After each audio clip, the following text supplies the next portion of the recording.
Ok. Nosotros somos del grupo 3 y vamos a hablar de lo que es la medición y la evaluación de desempeño. Bien, los objetivos, la agenda para esta presentación son los objetivos de introducción, el desempeño en un proyecto, cómo medir y evaluar el desempeño del proyecto y las conclusiones. Bueno, los objetivos de la presentación son analizar la medición del desempeño en la gestión de proyectos y la influencia que éste tiene sobre el éxito de un proceso de ejecución, además de saber cuáles son los indicadores y métricas más comunes de la evaluación de desempeño en la gestión de proyectos. Bien, en la introducción podemos decir que el fracaso de un proyecto es subjetivo. Está determinado de tanto lo que nosotros consideramos como criterios de éxito como lo que nosotros consideramos criterios de fracaso. Existen casos en los que pasarse más de un 10% del presupuesto, por ejemplo, es considerado el proyecto un fracaso. Cuando en otros tiempos lo que más nos importa no es tanto el coste, sino el tiempo, así que depende de cada proyecto, de lo que se considere al final como un éxito o un fracaso. También debemos tener en cuenta que esta evaluación se realiza no solo al final, sino también a medio y corto plazo. Bien. El rendimiento se define como la forma en la que las organizaciones consiguen sus objetivos. Conocer el rendimiento aporta información para orientar el proceso de planificación y control organizativo, razón por la cual de cada medición aumenta su utilidad. En un proyecto se recopila, analiza, transforma y distribuye una cantidad significativa de datos al equipo. Y la información se divide en diferentes formatos como resultado de varios procesos de ejecución. Bien, de acuerdo con el PMI, que es el Management Institute, el desempeño se evidencia a través de la medición del rendimiento del proyecto. Entonces, se puede decir que el área de gestión, el desempeño de organizaciones se relaciona de una parte con las actividades que se han planificado para conseguir sus objetivos y de otra con las rectificaciones que se llevan a cabo en dichas actividades. Sin embargo, el uso indiscriminado de estos términos puede llevar a una confusión y mala interpretación. Las siguientes son las pautas que contribuyen a minimizar los errores de una comunicación y ayudan al equipo del proyecto a utilizar una metodología adecuada. Bien, entonces tenemos tres partes. Son lo que son los datos de desempeño del trabajo, la información de desempeño de trabajo y los informes de desempeño de trabajo. Los datos son las observaciones y mediciones identificadas durante las actividades ejecutadas para llevar a cabo el proyecto. Por ejemplo, los puntos que hemos terminado, la calidad con la que estamos trabajando, las fechas planificadas en las que nos estamos moviendo, los costes que está generando nuestro proyecto, son los datos de desempeño de trabajo. La información son ya analizados dentro de un contexto es, por ejemplo, cuál es el estado de los entregables en base al desempeño de trabajo, cuál es el estado de la implementación de las solicitudes de cambio y las estimaciones de la conclusión prevista, es decir, si vamos a lograr o no llegar a lo que es el calendario que teníamos propuesto. Y finalmente, los informes. Los informes son los resultados que tenemos al analizar esta información. Entonces, nosotros podemos generar informes en los que, por ejemplo, decir que los costes están siendo muy altos y que deberíamos reducirlos para un futuro. Entonces, se entiende que con los informes, siempre y cuando no sean al final, se van a poder generar cambios con los cuales vamos a mejorar el proyecto. Bien, aquí podemos ver cómo funciona el desempeño. Sobre todo lo que más nos importaba es de dónde salen las mediciones. Las mediciones salen de controlar el alcance, controlar el cronograma y controlar los costos. Esto se analiza en los informes de desempeño y al final se genera un informe que se va a hacer en distribuir la información. Entonces, con esto, en base a la información, vamos a poder controlar riesgos, administrar adquisiciones, controlar equipo y ver solicitudes de cambio. Todo esto lo vamos a ver un poco más adelante. A continuación, mi compañero. Listo. Entonces, conocemos que la aplicación de métricas concretas para igualar el rendimiento en gestión de proyectos es escasa. Un enfoque bastante interesante propone trasladar la medición de desempeño de las medidas tradicionales a una combinación de medidas cualitativas y cuantitativas. Por ejemplo, en informática se han generado diferentes evaluaciones que pueden ser aplicadas a otras áreas. Un grupo de métricas para monitorear la ejecución pueden ser el esfuerzo, coste, tiempo, horas del staff, cambios y errores, entre otros. Pasa a la siguiente foto. Listo. Entonces vamos a ver las entradas. ¿Qué datos vamos a utilizar? Entonces, en cuanto al enfoque PMI, tenemos los siguientes parámetros: el alcance, que serían los entregables, el cronograma, que nos referimos a las fechas alcanzadas, y el coste, que sería el porcentaje del trabajo terminado. También cabe recalcar que estos parámetros se basan en nuestro proceso, que sería la comparación del plan del trabajo frente a la ejecución del proyecto. Pásale al siguiente, por favor. Ya. Entonces, vamos a ver el alcance. ¿A qué nos referimos con el alcance? Son los resultados previstos de un proyecto y la labor que debe realizarse para lograr estos resultados. Esto quiere decir que describen los objetivos específicos, los entregables, las características, entre otros, que se espera que un proyecto entregue, además de las tareas, los plazos y los costos que se necesitan para lograrlo. También hay que tener en cuenta que cuando se aumenta el alcance de un proyecto, también se debe aumentar el presupuesto y o el tiempo. Entonces, ¿cómo nosotros podemos rastrear el alcance? Para esto tenemos algunos puntos. Por ejemplo, identificar todos los requisitos de un proyecto, dividir las necesidades en productos entregables más pequeños, describir las tareas necesarias para contemplar los entregables, calcular el tiempo necesario para realizar cada tarea y, por último, determinar el cambio crítico del proyecto. Pásale a la siguiente, por favor. Listo. Ahora veremos el cronograma. ¿A qué nos referimos con el cronograma? El cronograma, podemos decir que es un calendario en la línea del tiempo del proyecto. Este abarca no solo la fecha de cierre, sino también los hitos importantes y los plazos de las tareas a largo plazo. ¿Cómo podemos hacer un seguimiento de este calendario? Eh, Podemos guiarnos de varias formas. Un ejemplo pueden ser los diagramas de Gantt, porcentaje de tareas completadas, tareas pendientes del proyecto, hitos perdidos y, por último, índice de rendimiento del programa, es decir, valor de terminación y el valor planificado. Ya, los costes. Eh, Nos podemos referir a los costes que tenemos que medirlos de una manera detallada, ya que es absolutamente crítico para determinar el éxito o el fracaso de un producto. El mayor problema es que los gestores de proyectos tradicionales no miden con exactitud las horas que se invierten en cada proyecto. Son herramientas declarativas y por lo tanto aproximadas. Un software de gestión de proyectos podría medir de forma totalmente automática las horas de trabajo a imputar a cada tarea y proyecto. Asimismo, calcular con exactitud el coste de los empleados y otros gastos inherentes al proyecto. ¿Cómo podemos medir estos costes? Algunos son fáciles de medir. Por ejemplo, los costes de preplanificación, los costes de material y los costes de explotación. Pero otros costes, como por ejemplo el de recursos humanos, son mucho más difíciles de medir, a pesar de ser una de las partidas más importantes. Listo. Entonces, en las técnicas, teniendo los datos, ¿cómo podemos interpretarlos?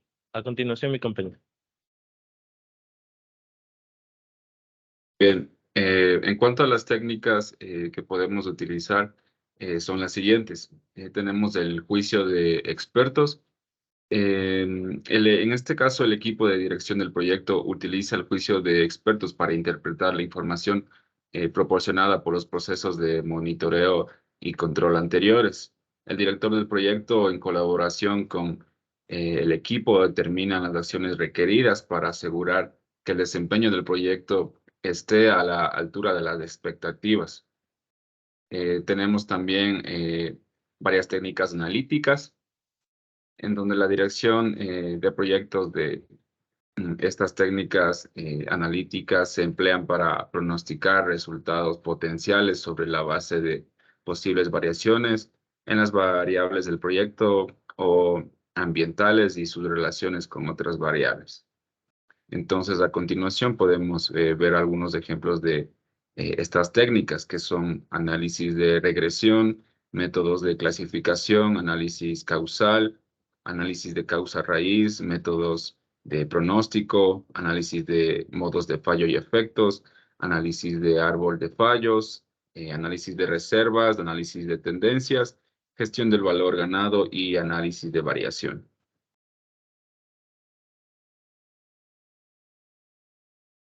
Por otra parte, también tenemos un sistema de información para la dirección de proyectos. El sistema de información para la dirección de proyectos, que forma parte de los factores ambientales de la empresa, proporciona acceso a herramientas automatizadas, como herramientas de programación, de costos y recursos, a indicadores de desempeño, a bases de datos, a registros de proyectos y a información financiera que se utiliza a lo largo del proceso de monitoreo y control en el trabajo del proyecto. También tenemos la técnica de reuniones. Es que en esta técnica las reuniones pueden ser cara a cara, virtuales, formales o informales, y pueden involucrar a los miembros del equipo del proyecto, a los interesados y a otros implicados o afectados por el proyecto. Los tipos de reuniones incluyen, entre otros, a los grupos de usuarios y a las reuniones de seguimientos. Bien, una vez aplicadas todas estas técnicas, podemos o tenemos como resultado las salidas, es decir, ¿qué vamos a hacer con estos resultados? Bien, una de las salidas son las solicitudes de cambio, que como consecuencia de la comparación entre los resultados planificados y los reales pueden emitirse soluciones de cambio para ampliar, ajustar o reducir el alcance del proyecto, del producto, de los requisitos de calidad y las líneas base del cronograma de costos. Las solicitudes de cambio pueden requerir la recopilación y documentación de nuevos requisitos, y los cambios pueden impactar el plan para la dirección del proyecto, los documentos del proyecto o los entregables del producto.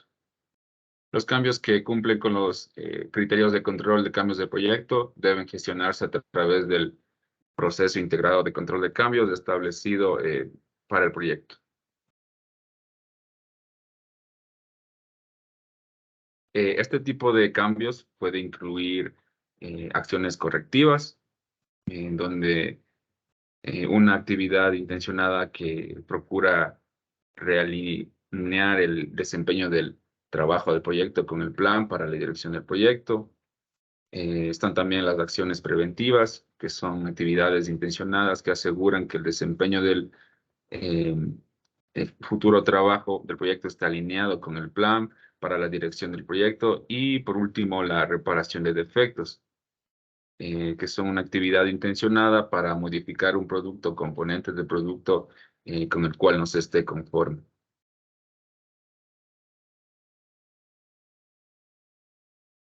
Otra de las salidas son los informes de desempeño de trabajo.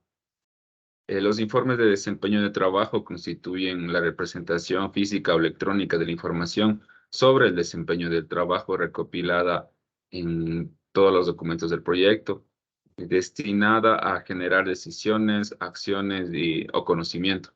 Para registrar, almacenar y distribuir este tipo de información sobre el tipo de desempeño, se necesitan una representación física o electrónica en forma de documentos de proyecto.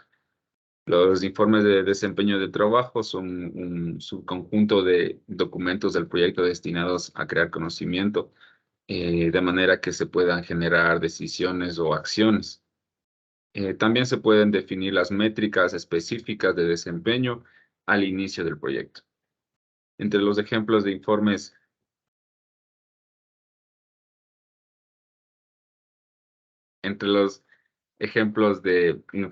de desempeño de trabajo se pueden citar los informes de estado, los memorandos, las justificaciones, las notas informativas, recomendaciones y actualizaciones. Bien, otra de las salidas son las actualizaciones para el plan a la dirección del proyecto. Los cambios identificados a lo largo del proceso de monitoreo y control del trabajo del proyecto pueden afectar al plan global para la dirección del proyecto. por el que estos cambios, tras haber sido tratados a través del proceso adecuado de control de cambios, pueden dar lugar a actualizaciones al plan para la dirección del proyecto. Los elementos del plan para la dirección del proyecto susceptibles a actualización son el plan de gestión al alcance, el plan de gestión de los requisitos, del cronograma, de los costos, de calidad, línea de base del alcance, línea base del cronograma y la línea base de costos. También tenemos otra de las salidas que son las actualizaciones de los documentos del proyecto. Los documentos del proyecto susceptibles a actualización pueden incluir los pronósticos del cronograma y de costos, informes de desempeño del trabajo y registro de incidentes.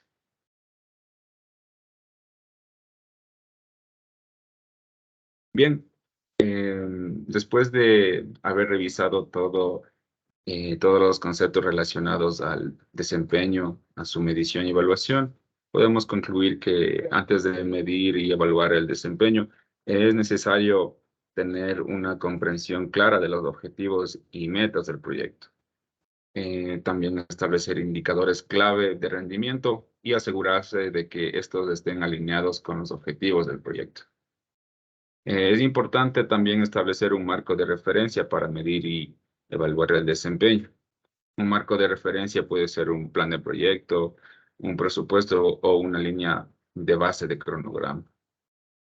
Por lo tanto, utilizar este marco de referencia para establecer las expectativas del desempeño del equipo y los resultados del proyecto es indispensable. Y por último, analizar o utilizar el análisis de los resultados para identificar áreas que necesiten más atención y recursos y así realizar ajustes y mejoras en el proyecto también es importante. Comunicar los resultados al equipo y a los interesados debe ser un proceso continuo y no únicamente un evento en una sola fase.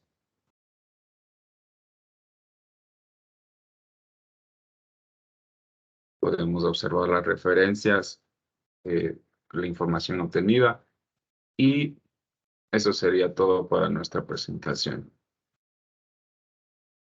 Muchas gracias.